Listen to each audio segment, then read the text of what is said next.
The chakras are clusters of light that form along the spinal cord and one over top the head, using what I assume and would gift to coming from dark energy and dark matter.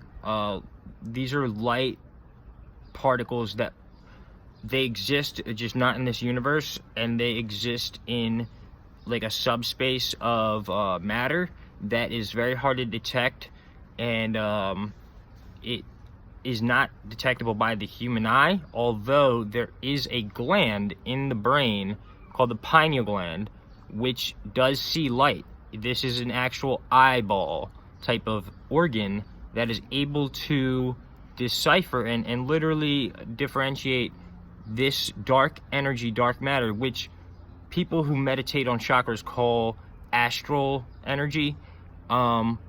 This pineal gland can see this energy that comes from this different universe that I think dark energy makes up like 70% something. There's like of all physical matter, most of it we don't know what it is or where it comes from, and that's where this light primarily like exists at, but it transitions into the physical plane so that the light particles are able to be manipulated by the brain and the spinal cord, which generates a powerful amount of isolated electricity that is able to guide these subatomic particles to position themselves, one up here, one in the center of the brain, one coming out of the forehead called the third eye. And all of the chakras I'm about to list, they all extend dorsally, they all extend in the back. It's also the throat, the heart, the solar plexus, the sacral area, and the root, the perineum area. These are all areas where light photons we can't detect them, but you could see them if you train your brain to actually pick up on seeing them through opening what is we call the third eye chakra. It's just a nerve plexus that helps the pineal gland see and bring in light from the pupils. And so if you balance, you have to actually balance this light, because it will go. Anybody who has a soul, all you're really experiencing is a level of light that is moving emotions from the brain quicker and to nerves where you would feel it in your heart. You get butterflies or something. That's all chakra. That's all chakras interacting with your spinal cord, which interacts with your brainstem, which interacts with your brain, which interacts with your eyes and who you are. And so there's 7 chakras. They're called chakras because chakras means spinning wheel.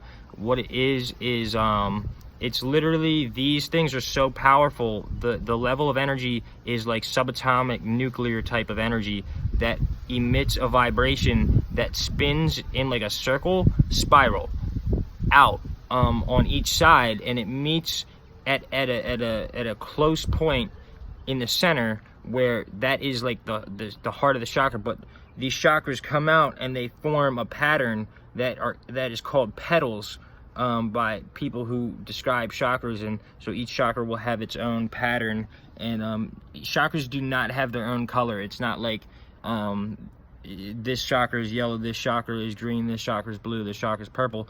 The only healthy wavelength for humans to have their chakras colored is blue, cobalt blue, because that is the safest wavelength that vibrates in harmony with the human organism. Some people can handle higher levels of energy that is colored green astrally, or like nuclearly. This energy called chakras congregates at like ganglia at certain organs that are very powerful, like the thyroid, the throat, the heart, the pineal gland. The solar plexus has 72,000 nerves. It's a lot of electricity that is forming light into something that congregates, that does move. And when you do die, the 7 chakras forms into one unit of light that does leave the physical body, and it can't be detected because it's subatomic energy that comes from dark matter. Cannot be detected by somebody who watches you die, and your entire being is recorded in these light patterns and what was stored in those light patterns. So if you have heard stories of people dying and seeing their body outside of their or seeing their body as they float ahead, that is a literal scientific probability that that occurs, because the way that this detaches from the spinal cord is while you're alive, you're able to have these 7 lights, which one exists over top the head, and you'll feel this in stressful situations as a crawling sensation at the top of the skull, and all of these convert, they form an aura around the skin.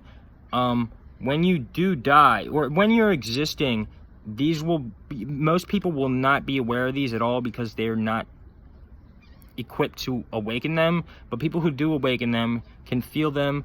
But people who are experts at handling these balls of light, these spirals of light that come from the balls, can actually make the light leave the spinal cord while they're still alive in their body. So they're able to actually leave their body through something called astral projection and head into realms that are made up of dark matter and dark energy, which are just complex patterns of lights and it's a different, you're not bound by gravity in this plane. You can float and fly, and people will experience this at like near-death experiences. If you get hit by a car and like you almost die, you can cause these lights to spring out, and they leave by detaching from the pineal gland. And so people could have a near-death experience and see their body from a near-death experience as they're barely hang on to life. But there is like a tool, like it's called the silver cord in the Bible, and by people who describe these things, it's called the silver cord. It hangs on, it forms at birth, it hangs on to the body. And so when people do astral project and leave and enter these realms, they're able to come back into their body. But once this silver cord does detach at death, you